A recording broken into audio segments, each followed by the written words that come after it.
اخلاقیات کی کہ اخلاق کے 3 درجات ہوتے ہیں. ایک کو کہتے ہیں الخلق الحسن، اس کی مثال علماء دیتے ہیں کہ حسن اخلاق یہ ہیں کہ فار ایگزامپل کسی نے آپ کو تپڑ مارا اور آپ نے بھی تپڑ کے بدلے تپڑ مارا، لیکن آپ اضافہ نہ کر گئے اس پہ، تو ایسے بندے کو آپ بد اخلاق نہیں کہہ سکتے. یہ الخلق الحسن ہے. اس کا ذرا مور ایلیویٹڈ جو سٹیج ہے وہ ہے الخلق الکریم، کہ کسی نے آپ کو تپڑ مارا، آپ نے تپڑ تو نہیں مارا، البتہ اس کے ساتھ کچھ احسان نہیں کیا، تو اس کو خلق الکریم کہتے ہیں. پہلے کو آپ پازیٹیو کہہ سکتے ہیں، اس کو کمپیریٹیو کہہ سکتے ہیں. اور پھر تیسرا درجہ جو سب سے اوپر ہے سپرلیٹیو، تو سپرلیٹیو ڈگری میں اس کو کہتے ہیں خلق العظیم. رسول پاک صلی اللہ علیہ وسلم کے متعلق اللہ نے فرمایا وَإِنَّكَ لَعَلَىٰ خُلُقٍ عَظِيمٍ، کہ او محمد صلی اللہ علیہ وسلم آپ تو خلق عظیم کے مرتبے پہ فائز ہیں، کہ آپ جیسے اخلاق دنیا میں کبھی کسی کے نہیں رہے، نہ آپ کے بعد کسی کے رہ سکتے ہیں. اب وہ ہمارے رول ماڈل ہیں. تو ذیشان صاحب نے کہا کہ رات ہم حافظ نثار صاحب کے پاس حضور علیہ الصلوۃ والسلام کے فیملی بیک گراؤنڈ کا ذکر کر رہے تھے. میں نے ایک کتاب لکھی ہے، وہ جو رات بھی دوستوں نے لے لی، وہ سیرت النبی پر. تو وہاں پہ میں نے لینیج ذکر کر دیا حضرت آدم سے لے کر رسول پاک صلی اللہ علیہ وسلم تک، ایون دو عبد مناف تک تو حضور علیہ الصلوۃ والسلام نے خود اپنا لینیج ذکر کر دیا، اور اس کے بعد کہا کہ کذب النصابون اخطئوا. اس کے بعد جو لوگ نسب بیان کر رہے ہیں تو انہوں نے خطائیں بہت کی ہیں، لیکن باہر تک دی ہسٹری میں وارد ہیں. تو میں نے وہ وہاں پہ وہ لینیج اور یا شجر نسب یا وہ فیملی ٹری وہ وہاں پہ نقل کر دیے، انگریزی والی کتاب میں بھی، اردو والے میں بھی. تو آپ صلی اللہ علیہ وسلم حضرت آدم سے 82ویں پشت پہ آتے ہیں، کہ آپ صلی اللہ علیہ وسلم حضرت آدم کے 82ویں پشت میں ہے. 82 Yes, he was the 82nd one. So anyhow میں عرض یہ کر رہا تھا کہ اب رسول پاک صلی اللہ علیہ وسلم نے فرمایا ان اللہ اختار من ولد آدم ولد ابراہیم، اللہ تعالیٰ نے حضرت آدم کے نسل سے ابراہیم کے نسل کا انتخاب کر دیا. واختار او واصطفى من ولد ابراہیم اسماعیل، ابراہیم کے نسل سے اللہ نے اسماعیل کا انتخاب کر دیا. حضرت ابراہیم علیہ الصلوۃ والسلام کا ایک بیٹا اسحاق مشہور پیغمبر ہے، دوسرا اسماعیل مشہور پیغمبر ہے. حضرت اسحاق علیہ الصلوۃ والسلام کے 2 بیٹے تھے، ایک کا نام تھا یعقوب اور دوسرے کا نام تھا عیسو. اور یعقوب علیہ الصلوۃ والسلام کے 12 بیٹے تھے. ان 12 بیٹوں سے بنی اسرائیل کے 12 قبیلے چلتے ہیں، جس طرح مشہور ہے اور سارے لوگ جانتے ہیں ہسٹوریکلی کہ یہود کے 12 قبیلے ہوتے ہیں، کیونکہ یہود اسرائیل کے اولاد حضرت یعقوب کی اولاد ہیں، تو ان کے 12 قبیلے ہیں. اور پھر حضرت اسماعیل علیہ الصلوۃ والسلام اس کے بھی 12 بیٹے تھے. اس کے ایک بیٹے کا نام تھا قیدار. تو یہ قیدار حضور علیہ الصلوۃ والسلام کے گریٹ گرینڈ فادر ہیں. اسماعیل کے بیٹے تھے علیہ الصلوۃ والسلام. پھر قیدار سے یہ سلسلہ چل نکلا اور رسول پاک صلی اللہ علیہ وسلم اسی نسل اسماعیل علیہ الصلوۃ والسلام میں پیدا ہوئے. سو اینی ہاؤ حضرت ابراہیم علیہ الصلوۃ والسلام آپ صلی اللہ علیہ وسلم کے گریٹ گرینڈ فادر تھے.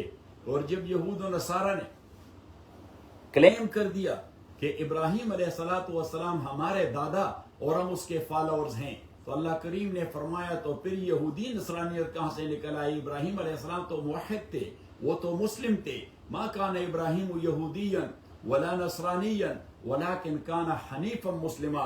آپ ابراہیم کو یہودی یا نصرانی کیسے کہہ سکتے ہیں جبکہ یہودیت کا سورس تورات ہے اور نصرانیت کی سورس انجیل ہے، اور یہ تو ہزارہا سال بعد حضرت ابراہیم علیہ الصلوۃ والسلام کے ہزارہا سال بعد تورات کا نزول ہوا یا انجیل کا نزول ہوا. تو اللہ کریم نے فرمایا کہ بنیاد تو اسلام ہے، یہ بعد میں تو چیزیں یہ ثانوی ہیں. تو آپ کیوں کلیم کرتے ہیں کہ ابراہیم یا یہودی تھے یا عیسائی تھے؟ لیکن جیسے میں ہمیشہ کہا کرتا ہوں کہ جس آدمی کا سٹیٹس ہو دنیاوی یا دینی تو لوگ اس کے ساتھ رشتے جوڑتے رہتے ہیں، یا کم از کم یہ کہے جاتے ہیں کہ ہمارا کزن ہے. صحیح. تو کیونکہ آدمی اپنے کو ذرا ہائی اسٹیٹس ایلیویٹ کرنا چاہتا ہے تو کسی بڑے آدمی سے اپنا رشتہ جوڑنا چاہتا ہے. تو حضرت ابراہیم اتنے بڑے آدمی ہیں, امام الانبیاء اور ابو الانبیاء کہا جاتا ہے, جس طرح قرآن کریم نے فرمایا وَإِذِ ابْتَلَىٰ إِبْرَاهِيمَ رَبُّهُ بِكَلِمَاتٍ فَأَتَمَّهُنَّ قَالَ إِنِّي جَاعِلُكَ لِلنَّاسِ إِمَامًا قَالَ وَمِن ذُرِّيَّتِي قَالَ لَا يَنَالُ عَهْدِ الظَّالِمِينَ. جب اللہ کریم نے ابراہیم کو ٹیسٹ کر دیا زندگی کے ہر میدان میں, تو مختصراً آپ کو بتا دوں کہ اس کا سب سے پہلا ٹیسٹ تو یہ تھا کہ اس کا اپنا باپ جو قرآن کریم میں آزر کے نام سے مشہور ہے اور ٹیسٹمنٹ میں اس کا نام تارق یا طارق یا تارخ آتا ہے, تو علماء فرماتے ہیں کہ ایک اس کا ایکچول نیم ہے اور دوسرا اس کا نک نیم ہے. تو بعض علماء کہتے ہیں کہ تارخ اس کا ایکچول نیم تھا اور آزر اس کا نک نیم تھا, لیکن اس پہ وہ زیادہ مشہور تھے, تو اس لیے مشہور نام کا تذکرہ ہوتا ہے. قرآن کریم نے بھی آزر کا نام لے لیا, وَإِذْ قَالَ إِبْرَاهِيمُ لِأَبِيهِ آزَرَ أَتَتَّخِذُ أَصْنَامًا آلِهَةً.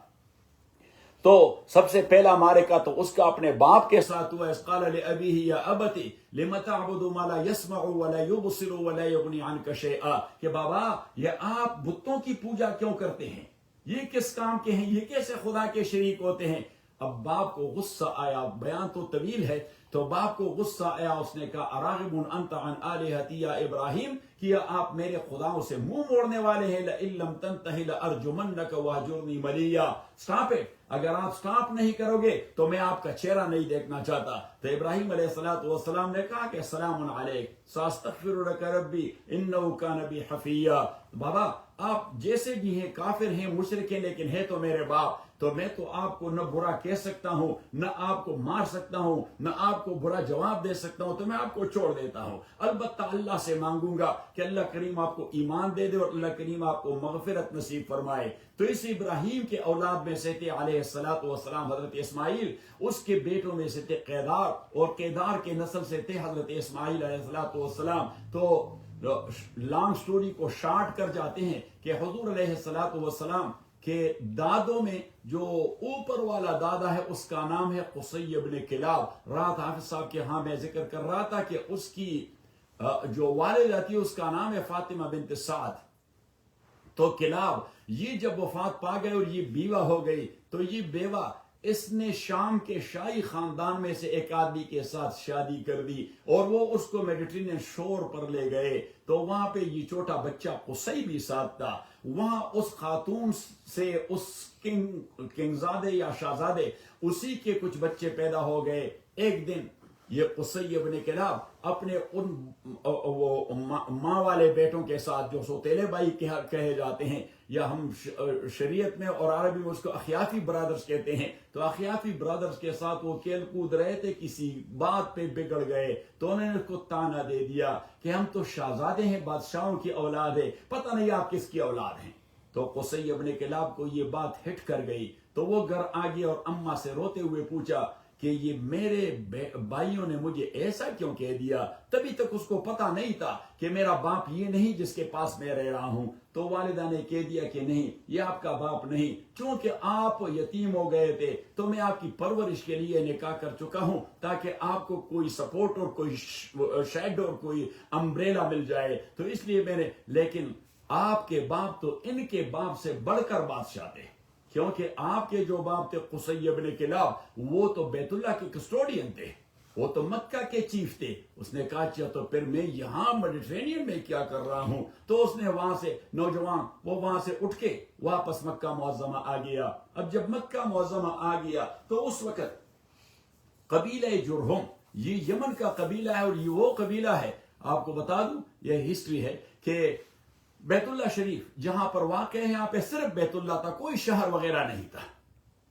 یہ مکہ کا شہر, یہ بات اس لیے تو ابراہیم نے جب اس بیت اللہ کو تعمیر کر دیا تو اس نے کہا کہ رب اجعل ھذا بلدن آمنا, خداوندہ یہاں کی اس ویلی کو ایک شہر بنا دے. تو ایک مینس کہ کوئی شہر باہر نہیں تھا, لوگ آ جاتے عمرے کے لیے, حج کے لیے, ٹینٹ لگا کے 2-4 دن کا شہر بس جاتا اور پھر لوگ واپس چلے جاتے, پھر صرف بیت اللہ ہوتے جاتے, لوگ عمرہ کرتے, طواف کرتے اور چلے جاتے تھے. تو اینی ہاؤ میں عرض یہ کر رہا تھا کہ وہ واپس جو آ گیا قصی ابن کلاب, تو اس وقت جرہم قبیلہ یہ وہاں پہ کیسے سیٹل ہو گیا تھا؟ یہ جرہم قبیلہ ہے یمن کا، یہ یمنی لوگ ہیں. نبی کریم صلی اللہ علیہ وسلم عربوں کے 3 کیٹیگریز ہیں. ایک کو ہم کہتے ہیں عرب بائدہ، دوسرے کو ہم کہتے ہیں عرب عاربہ، اور تیسرے کو ہم کہتے ہیں عرب مستعربہ. عرب بائدہ یہ جو سمود اور عاد کا ذکر قرآن میں آتا ہے یہ عرب بائدہ ہے، یعنی فنا شدہ عرب. تو وہ فنا شدہ ان کے کچھ باقیات رہے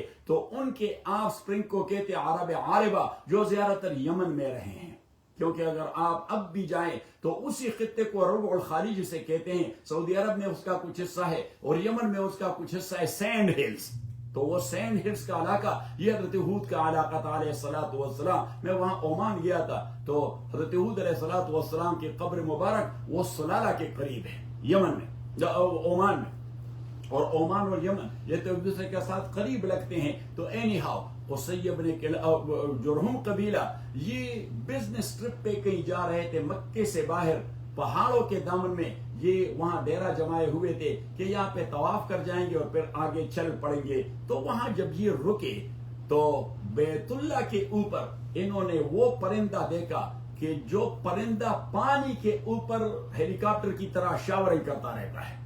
تو جب سردار نے دیکھا تو اس نے کہا کہ یہاں تو پانی ہے نہیں، پتہ نہیں کہ یہ کہاں سے آ گیا یہ پرندہ، اور یہ یہاں کو چکر لگا رہا ہے کیونکہ اس کی نظر ہے نکلتے ہوئے فاؤنٹین کے اوپر یہ چکر لگاتا ہے. تو اس نے 2 بندوں کو وہاں بھجوائے کہ جا کے دیکھے یہ پرندہ وہاں کیا کر رہا ہے. اب جو 2 بندے آگے انہوں نے کہا کہ ایک خاتون بیٹی ہے، اس کے پاس ایک نوزائیدہ بچہ ہے اور وہاں سے ایک چشمہ پھوٹ پڑا ہے. انہوں نے واپس جا کے اطلاع دے دی کہ وہاں تو یہ پانی کا چشمہ نکل آیا. جی ہاں، پانی کا چشمہ کوئی ہے وہاں، ایک خاتون بیٹی اور ایک نوزائیدہ بچہ. اب سردار صاحب آ گئے تو سردار صاحب نے جو دیکھ لیا حضرت حاجر وہ بیٹی تھی اور نوزائیدہ بچہ حضرت اسماعیل ساتھ علیہ الصلوۃ والسلام. ابراہیم علیہ الصلوۃ والسلام نے دونوں کو وہاں چھوڑ دیا تھا. یہ قصہ بھی آپ کو بتا دوں کہ ابراہیم علیہ السلام جب ان کو چھوڑ رہے تھے اور وہ لوٹ رہے تھے تو حضرت حاجرہ اٹھ کھڑی ہوئی کیونکہ اس نے ان کے پاس 2 بیگ رکھ دیے اسکن بیگ. ایک میں تھوڑا پانی تھا اور دوسرے میں تھوڑا کھجور، اور وہاں تو کوئی اور تھا نہیں، نہ کوئی کھانے پینے کا سامان. تو جب ابراہیم علیہ السلام لوٹ رہے تھے تو حضرت حاجر اٹھ گئی، اس کے پیچھے روانہ ہو گئی. اس نے کہا یا ابراہیم الی این و الی من، آپ کہاں جا رہے ہیں اور ہمیں کس کے سہارے چھوڑ رہے ہیں؟ ابراہیم نے پیچھے نہیں دیکھا علیہ الصلوۃ والسلام. چند قدم بعد حضرت حاجر نے پھر پوچھا ہے ابراہیم الی این و الی من، کس کے حوالے کر رہے ہیں؟ یہاں لق و دق صحرا میں ہمیں چھوڑ رہے ہیں. ابراہیم نے پھر پیچھے نہیں دیکھا. تیسری بار اس نے سوال کا انداز اور الفاظ وہ تبدیل کر دیے، اب رائے کا ام بامر اللہ، آپ یہاں اپنی اوپینین سے ہمیں چھوڑ رہے ہیں یا خدا کا حکم ہے؟ تو اب جو سوال کا الفاظ تبدیل ہو گئے تو ابراہیم علیہ السلام نے پیچھے مڑ کے دیکھا، بل بامر اللہ، یہ اللہ کا حکم ہے اس لیے آپ کو چھوڑ رہا ہوں. وہ خاتون بھی اتنی پکی عقیدے والی تھی کہ وہ بھی ٹرن اراؤنڈ کر گئی اور اس نے کہا فاذن لا یضیعنا، جب اللہ کے حوالے کر رہے ہیں تو پھر اللہ ہمیں ضائع نہیں کرے گا، چاہے یہاں کچھ بھی نہیں، کیونکہ مسبب تو وہی ہے. زندگی تو اسباب پہ گزرتی ہے سبب کی دنیا میں اور فزیکل ورلڈ میں، لیکن اصل زندگی آپ کو گزارنے والا وہ تو اللہ تعالیٰ ہے جو اسباب کا خالق ہے. تو اس نے کہا فاذن لا یضیعنا. ابراہیم علیہ الصلوۃ والسلام تو چلے گئے. یہاں پہ حضرت حاجر اس کے پاس جب پانی ختم ہو گیا تو اب اس کو اپنی فکر سے زیادہ بچے کی فکر تھی، تو پیاسا مر جائے گا. تو وہ کئی پانی کی طلب میں کسی کو ڈھونڈنا چاہ رہی تھی تو وہ صفا کے ماؤنٹین پر آ گئی کہ وہاں اگر کوئی نظر آئے تو کوئی نظر نہیں آیا. وہاں سے نیچے اتر آئی، دوڑ کے مروا کی طرف چلے گئی. وہااں پہ اردا گرد دیکھا، کچھ نہیں نظر آیا. جب 7 چکر پورے کر دیے تو اس نے دیکھا کہ اسماعیل کے قریب وہ کوئی چیز چمک رہی ہے، کلوز ٹو ہز ہیلز. سو حضرت حاجر وہ دوڑ کے آ گئی کہ کیا چیز؟ اس نے کہا کہ پانی نکل آیا ہے. کیونکہ اسماعیل علیہ الصلوۃ والسلام اس طرح، چھوٹا بچہ تو ہیلز اس طرح مارتا رہتا ہے. تو جبریل امین آ گیا. حدیث میں نبی کریم صلی اللہ علیہ وسلم فرماتے ہیں فضرب بجناحہ، کہ اس کے ہیلز کے قریب، یہ نہیں کہ اسماعیل کے ہیلز کی وجہ سے نکل آیا، اس نے اس کے ہیلز کے قریب اپنا پر وہ زمین پہ دے مارا. اور وہ تو جبریل کا پر تھا، وہ تو 7 زمینوں کو ایک پر سے وہ سوراخ کر سکتا ہے. تو وہاں سے پانی نکل آیا تھا. تو اب پانی تو جیسے نکل آیا تو وہ تو پھیل رہا تھا، تو حضرت ہاجر وہ اس کے ارد گرد سینڈ اور پیبلز وہ لگا رہی تھی ایک وال سا، اور ہیبرو میں، کیونکہ اس کی زبان تو ہیبرو تھی، تو وہ ہیبرو میں کہہ رہی تھی کہ زم زم زم زم، سٹاپ سٹاپ سٹاپ سٹاپ۔ حدیث میں آیا نبی کریم صلی اللہ علیہ وسلم فرماتے ہیں کہ اگر میری دادی ہاجر اس پانی کو سٹاپ نہ کہتی لکان معینا علی وجہ الارض، یہ تو سمندر بھر کے پورے زمین پر یہ پھیل جاتا ہے، لیکن اس نے زم کہہ دیا کنٹرول، اور واقعی سمندر تو ہے، کتنے ملینز لوگ ہر دن اس کو استعمال کرتے ہیں، کتنے ملینز لوگ وہاں سے روزانہ وہ ٹب کے بھر کے پوری دنیا میں لے جاتے ہیں، وہ پانی ختم ہونے کا نام نہیں لیتا۔ تو حضرت ہاجر نے زم کہہ دیا، بار تقدیر سردار صاحب نے جو آ کے دیکھ لیا کہ پانی ہے۔ اب وہاں تو لوگ اس لیے نہیں رہ رہے تھے کیونکہ بنیادی سورس آف لائف تو پانی ہوتا ہے، باقی چیزیں تو آپ کہیں سے بھی لا سکتے ہیں، لیکن پانی ہر وقت لانا یہ تو بڑا مشکل کام ہے۔ تو اس نے سردار نے خاتون سے کہہ دیا کہ ہم یہاں رک سکتے ہیں، ٹھہر سکتے ہیں؟ تو اس نے کہا کہ ایک شرط ہے، وہ یہ کہ پانی پر قبضہ نہیں جماؤ گے۔ تو اس نے وہ ہاتھ دے دیا کہ نہیں قبضہ جمائیں گے۔ اس نے کہا کہ تو اللہ نے نکال دیا ہے ساری مخلوق کے لیے۔ تو جرہم قبیلہ they are the first ever people who habitated there, وہ انہیبیٹنٹ ہو گئے وہاں کے، وہ فرسٹ، لیکن رہتے وہ بھی ٹینٹس میں تھے۔ اور لیٹر آن اسماعیل علیہ السلام جب بڑے ہو گئے تو اس نے اسی جرہم قبیلے میں سے خاتون کے ساتھ شادی کر دی، لیکن ابراہیم اس کو دیکھنے ایک بار آئے تھے، تو جب آئے حضرت اسماعیل گھر پہ نہیں تھے، اس نے دروازہ کٹکھٹایا، اب جو خاتون یا ٹینٹ کٹکھٹایا، خاتون نے آواز دی کون؟ اس نے کہا کہ اسماعیل کہاں ہے؟ اس نے کہا کہ جی وہ تو ہنٹنگ کے لیے گیا ہے، ہنٹنگ کرتا ہے، تو کئی دن بعد آئے گا، وہ پہاڑوں میں ٹھہرتے ہیں، کچھ شکار وغیرہ کر جاتا ہے تو پھر واپس آ جاتا ہے۔ حضرت ابراہیم نے اس سے پوچھ لیا کہ زندگی کیسے گزر رہی ہے؟ اس نے کہا بڑی تنگ دستی میں گزر رہی ہے، اتنی مشکلات ہیں کہ بس ہینڈ ٹو ماؤتھ ہیں، اگر وہ شکار کر کے کچھ لائے کھا جاتے ہیں ورنہ بھوکے سو جاتے ہیں۔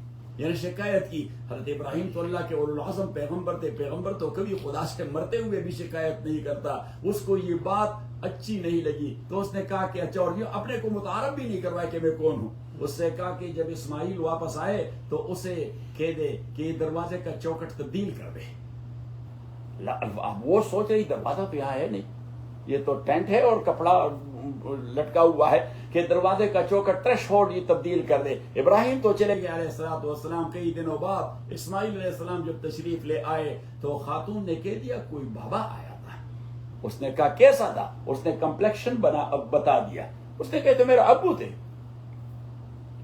اس نے کہا اچھا، تو اس نے تو کوئی تعارف، اس نے کہا کچھ کہا ہے آپ سے؟ اس نے کہا مجھ سے پوچھا کہ زندگی، میں نے کہا کہ بہت مشکل سے گزر رہی ہے، کبھی کہتے ہیں کبھی نہیں کہتے۔ اس نے کہا پھر اس نے کچھ کہا؟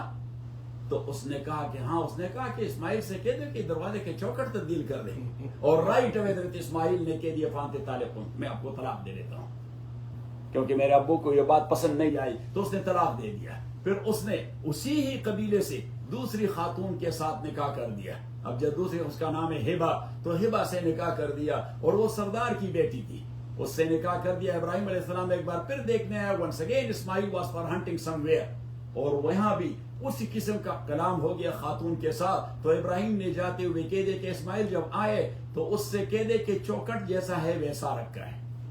تو وہ جب آ گئے اور اس نے قصہ بیان کر دیا، اور کہا کہ بوڑھے نے کہہ دیا کہ اس نے کہا تو میرے ابو تھے، اور چوکٹ، اس نے کہا اچھا I will live with you، یہ بابا نے کہہ دیا۔ اسی سے اللہ نے حضرت اسماعیل کو 12 بچے دے دیے، جس میں ایک تھا قیدار۔ تو اسی قیدار کے اولاد میں یہ قصی ابن کلاب تھا، جو وہاں اپنے بھائیوں سے اس قسم کا تانا سن کے واپس آ گئے۔ تو یہاں پہ یہ جو جرہم قبیلہ تھا، تو اسی جرہم قبیلے کا کنٹرول تھا بیت اللہ پہ، لیکن جس کے پاس کنٹرول تھا اور کی اور چابی جس کے پاس تھی، تو وہ چابی والا بندہ جب مر رہا تھا، اس کے بچے نرینا نہیں تھے، صرف ایک بیٹی تھی۔ اب بیٹی was not good enough to be the custodian of the house of اللہ سبحانہ و تعالی، کیونکہ وہ تو یعنی فل ایکسپوجر چاہیے کسٹوڈین کے لیے، جبکہ خواتین کے لیے تو شریعت میں بڑے ریسٹرکشنز ہیں۔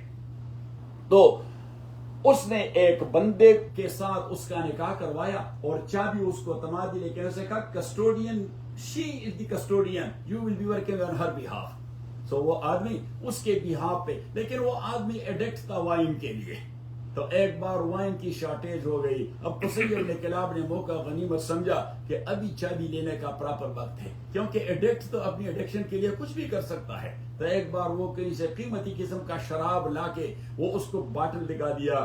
تو اس نے کہا دے دو نا یار، کتنے پیسے لوگے؟ وہ صحیح نے کہا میں فروخت نہیں کرتا. اس نے کہا تو 2-4 گھونٹ ویسے مفت دے دے. اس نے کہا مفت بھی نہیں دیتا. تو اس نے کہا کیا قیمت لوگے؟ اس نے کہا وہ چابی کہاں ہے؟ تو اس نے چابی تما دی اور باٹل لے لیا. اس نے کہا hell with you, just go ahead, yes, take it. So 10 Qusai bin Kilab اس کو واپس اپنی میراث مل گئی، کیونکہ اس کے باپ کی ذمہ داری تھی تو چابی اس کو مل گئی. اب قصی bin club he was status میں، وہ بڑا ریاستی آدمی تھا. تو اس ریاستی آدمی نے، کیونکہ یہ قبیلہ جو ہم یہ انہوں نے ایسا کیا تھا کہ یہ نکل تو رہے تھے باہر تقدیر، انہوں نے ذرا میس کر دیا. اینی ہاؤ قصی بن کلاب اس نے کہا کہ اب لوگوں کے لیے پانی کا انتظام کرنا چاہیے. اس نے تو انہوں نے تو کنویں کا بھی بیڑا غرق کر دیا ہے. تو وہ باہر سے پانی لا کے وہاں اس نے ریزروائر بنا دیے، اس میں پانی جمع کرتا، لیکن وہ بڑا تھکاوٹ والا کام تھا. تو وہ پانی جمع کرتا اور حج کے موقع پر اس کو سویٹ کروا دیتا ریزن اور ڈیٹس کے ساتھ، اور پھر حاجیوں کو پلاتا.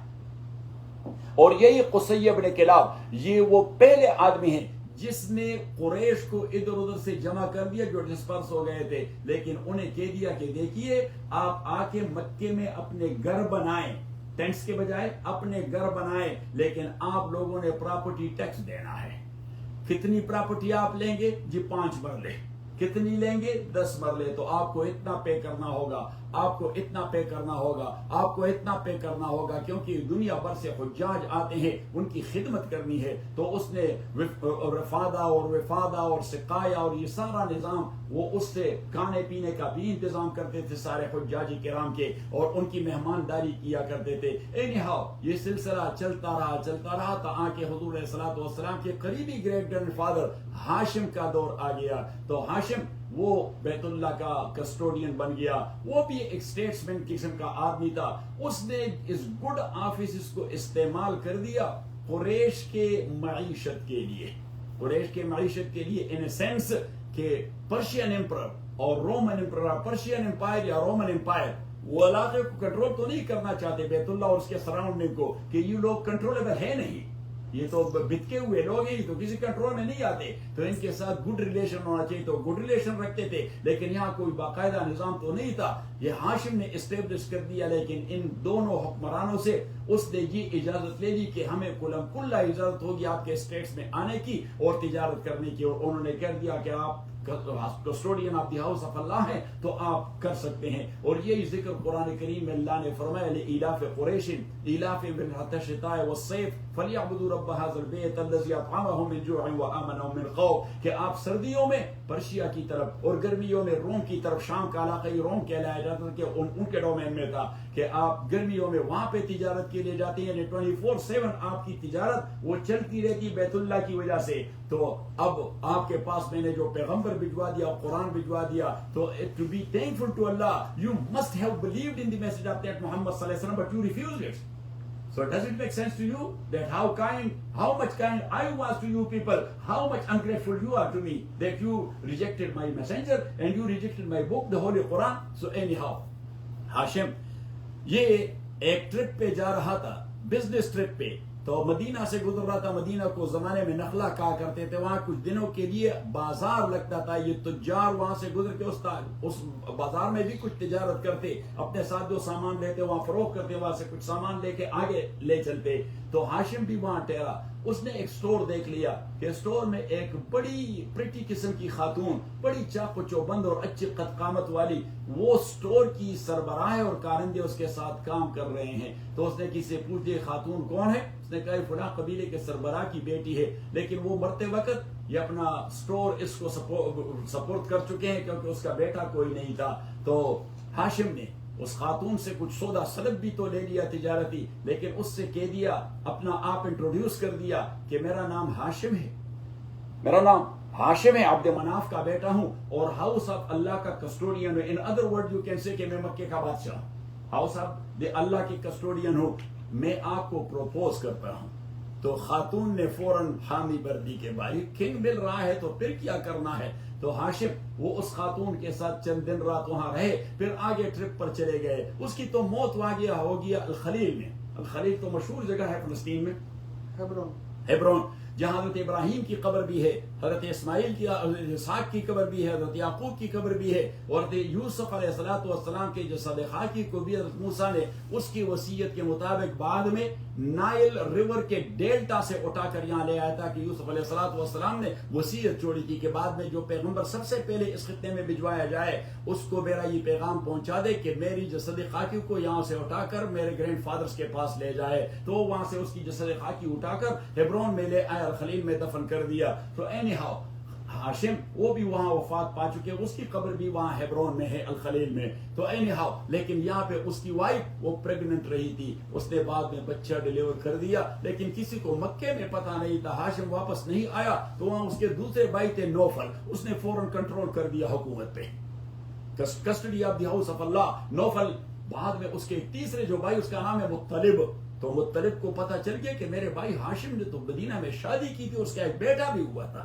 تو وہ آل دی وے وہاں سے آ گئے اور اس فیملی کا پتہ کر لیا. لوگوں نے کہا ہاں ہاشم یہاں شادی شدہ تھے، اس کی وائف بھی ابھی تک زندہ ہے اور اس کا وہ بچہ بھی اب جوان ہو رہا ہے، اور بلکہ جوان ہو گیا ہے. تو مطلب وہ اس کو ان کو اپروچ کر گیا کہ یہ میرا بھتیجا ہے، اس کے باپ ہمارے بادشاہ تھے، وہ custodian of the house of Allah. نے کہا یہ تو ہم جانتے ہیں، لیکن وہ تو ہیبرون چلا گیا، وہاں وفات پا گیا. اس نے کہا اس لیے تو میں آیا ہوں کہ اس کا حق ہے وہاں کی کنگشپ اور وہاں کی سربراہی، تو میں اس کو لینے آیا ہوں، اگر آپ مہربانی کر کے مجھے حوالے کر دیں. تو انہوں نے کہا یہ تو آپ کا بھتیجا ہے، آپ کا ولی وارث ہے، اور جب اس کی ذمہ داری ہے وہ تو آپ لے جائیں. تو مطلب کو خوبصورت نوجوان کو عبد المطلب، اس کا اصل نام شیبہ ہے. عبد المطلب کا معنی تو ہے سلیو آف مطلب. سو سلیو آف مطلب یہ اس لیے مشہور ہوا کہ وہ اسے اپنے پیچھے اونٹ پر سوار کر کے جب مکہ داخل ہو رہا تھا تو لوگ تو اس وقت ٹریول کرتے تھے بزنس کے لیے، تو غلاموں کا خرید و فروخت بھی ہوتا، تو لوگ سمجھ رہے تھے کہ اس نے کوئی خوبصورت غلام کہیں خرید لیا ہے. تو جا مطلب بعبد، کہ مطلب ایک غلام کو لے، بڑا ہینڈسم نوجوان ہے، تو وہ عبد المطلب مشہور ہو گیا. ادروائز اس کا نام شیبہ ہے، تو وہ عبد المطلب. اب مطلب نے اس نے اپروچ کیا اپنے بھائی کو کہ نوفل دیکھیے اس ذمہ داری کا ولی وارث آ گیا ہے، آپ اس کو ہینڈ اوور کر دیں، اب کنگشپ کون چھوڑ دیتا ہے. تو نوفل نے انکار کر دیا، اس نے کہا اچھا تو ٹھیک ہے. تو مطلب نے اس کے انسسٹر جو مدینہ میں تھے بنو نجار، ان کو اطلاع دے دی کہ مجھے آپ کی سپورٹ چاہیے تاکہ عبد المطلب کو یعنی شیبہ کو اس کی ذمہ داری مل جائے. تو وہاں سے 100 horsemen fighters having the swords and whatever the weapon of that time was, so they came there. اب نوفل نے جب دیکھ لیا کہ بنو نجار کے فائٹرز 100 گھڑ سوار وہ آ چکے ہیں، تو اس نے فوراً مطلب کو اپروچ کر دیا کہ یہ بھتیجے کی تاشپوشی کب کر رہے ہیں. یہی ہے طریقہ مائٹ از رائٹ. کوئی مسئلہ ہے کہ مائٹ از رائٹ کہ اچھا. تو اس طرح عبد المطلب کو وہ مل گیا. اب عبد المطلب کا ایک بیٹا تھا، اس کا نام ہے حارث. تو عبد المطلب بھی اپنے داداؤں کی طرح باہر سے پانی لا کر حجاج کے لیے ریزروائر میں جمع کرواتے، اور اسی طرح ریزن اور ڈیٹ سے اس کو سویٹن کروا کے وہ حجاج کرام کو پرووائڈ کرتے. لیکن ایک دن وہ بڑے تکے ماندے تھے، تو اس طرح پڑے ہوئے تھے. اس نے کہا خداوندہ اگر آپ مجھے 12 بیٹے دے دیں تو میں ایک بیٹا آپ کی رضا کے لیے ذبح کر دوں گا. اور زمانے جاہلیت تھی تو اس قسم کا پلیج دینا اللہ کو یہ جائز تھا، ان کے نزدیک ان کا عقیدہ تھا. تو اس نے یہ پلیج دے دیا اور اللہ نے 12 بیٹے دے دیے. انہی میں سے ایک عبداللہ تھا جو باپ کے بہت قریب اور باپ کو بہت بیلیوڈ تھا. تو عبد المطلب تو اپنا وہ پلیج بھول ہی گیا تھا. تو اس نے 3 رات مسلسل خواب دیکھ لیا کہ اسے کہا جا رہا ہے کہ اب عبد المطلب اوفی بعہدک، وہ جو آپ نے وعدہ کیا ہے وہ وعدہ پورا کریں. اذبح ولدک عبداللہ، اپنے بیٹے عبداللہ کو اللہ کی رضا کے لیے قربان کر دیں. اب عبد المطلب تشویش میں ہے کہ ایک تو بیٹا، اس کو قربان کرنا کتنا مشکل کام ہے، اور دوسرا یہ کہ عبداللہ جو میرا سب سے بیلیوڈ ہے، اگر کوئی دوسرا ہوتا شاید میں کر جاتا. لیکن پھر بھی اس نے کہا کہ یہ حکم ہے. تو اس نے ایلڈرز کو جمع کر دیا کہ عبداللہ کو قربان کرنا ہے. تو انہوں نے کہا عبداللہ تو پوری سٹی کا بیلیوڈ ہے، اس کے بچانے کی کوئی فکر ہونی چاہیے. تو انہوں نے کہا کیا کرنا چاہیے. انہوں نے کہا طائف میں ایک سود سیر خاتون ہے، کاہنہ اس کو کہتے کیا تو زمانے جاہلیت کی تو یا جادوگر پہ لوگ عقیدہ رکھتے تھے یا کاہن پہ لوگ عقیدہ رکھتے تھے. تو اس نے کہا کہ کاہنہ ہے اس کے پاس جا کے وہ کوئی پہ آؤٹ دے دے گی. تو یہ لوگ آ گئے. تو اس نے کہا کہ آپ ایسا کریں کہ ایک جانب 10 اونٹ اور دوسری جانب عبداللہ, تو پھر اس پہ قرآن نکالیں. تو اگر وہ اونٹوں کے نام آیا تو 10 اونٹوں کو قربان کر کے عبداللہ بچ جائے گا. اگر عبداللہ کے نام آیا تو 10 کے ساتھ 10 اور بھی پلس کر دیں, تو پھر قرآن نکالیں. اور اس طرح نکالتے رہیں تا آ کے اونٹوں کے نام پر قرآن نکل آئے. تو جب 100 پورے ہو گئے تو قرآن نکل آیا اونٹوں کے نام. 100 اونٹ حضرت عبد المطلب نے قربان کر دیے اور عبداللہ بچ گیا. پھر حضرت عبد المطلب نے اس کے لیے شادی کا بندوبست کروا دیا حضرت آمنہ کے ساتھ. آمنہ یہ بنو زہرہ کی ایک بڑی خوبصورت نوجوان خاتون تھی. جب اس فیملی سے اپروچ کیا گیا تو وہ تو بڑے خوش ہوئے کہ مدینہ کے کنگ اپنے بچے کے لیے ہماری بیٹی کا رشتہ مانگ رہا ہے. تو آمنہ کی اس سے گویا نکاح ہو گیا. اب جو نکاح ہو گیا تو اللہ کریم نے حضرت آمنہ کو بلیس کر دیا اس حمل کے ساتھ. وہ پریگننٹ ہو گئی, لیکن عبداللہ ایک ٹرپ پہ نکل گیا. تو وہ جب ٹرپ پہ نکل گیا مدینہ کی طرف, تو مدینہ کے راستے میں وہ وفات پا گئے, مدینہ کے بالکل قریب. تو وہاں پہ وہ وفات پا گئے. سو اٹ مین کہ رسول اللہ صلی اللہ علیہ وسلم ابھی ماں کے پیٹ میں تھے کہ والد وفات پا گئے. اور جیسے پیدا ہوئے تو اس کے ایک چچا ابو لہب اس کا نام ہے, جس کا قرآن میں ذکر ہے بائی نیم تبت یدا ابی لہب و تب. وہ اتنے خوش ہوئے اپنے بھائی کے آباد ہونے پر اس کے موت کے بعد کہ اس نے پورے مکے میں چراغاں کر دیا اور سارے مکے کے لیے دعوت کا انتظام کر دیا. یہ پبلکلی اس نے اناؤنس کر دیا کہ آپ سب لوگ پورا مکہ میرے مہمان ہوں گے, کیونکہ میرے جو مرے ہوئے بھائی تھے وہ زندہ ہو گیا, اس کو اللہ نے بیٹا دے دیا. لیکن وہی ابو لہب جب رسول پاک صلی اللہ علیہ وسلم کو میسج مل گیا, وہ حضور کا پہلا دشمن بھی تھا. کیا اس نے کہا کہ تبا لک الہذا جماعتنا تبا لک سائر الیوم, اللہ آپ کو ہلاک کر دے, آپ نے ہمیں اس لیے بلایا کہ ہمیں باپ دادا کے دین سے برگشتہ کرنا چاہتے ہیں. حضور علیہ الصلوۃ والسلام وہ بڑے آزردہ ہوئے کہ میں تو ڈیپینڈ کر رہا تھا اس انکل پہ, اور اسی انکل نے سب سے پہلے ریئیکشن گویا دکھا دیا. تو اللہ کریم نے اس کو تسلی دی کہ تبت یدا ابی لہب و تب ما اغنى عنه ماله وما كسب سيصلى نارا ذات لهب وامرأته حمالة الحطب في جيدها حبل من مسد. anyhow ایک بات جو اس کے ساتھ میں نقطی کرنا چاہتا ہوں کہ عبد المطلب اس نے ایک جانب تو یہ کیا تھا, اور دوسری جانب اس کو خواب میں دکھائی دیا کہ یہ جو پلا جگہ ہے یہ جگہ ہے زمزم کا کنواں, آپ اس کو کھودیں تاکہ وہ پانی نکل آئے. حالانکہ وہ تو وہ امالیکائٹس نے اس کو بالکل ہموار کر دیا تھا. تو عبد المطلب نے وہاں پہ کھدائی شروع کر دی اور پھر پانی کا فوارہ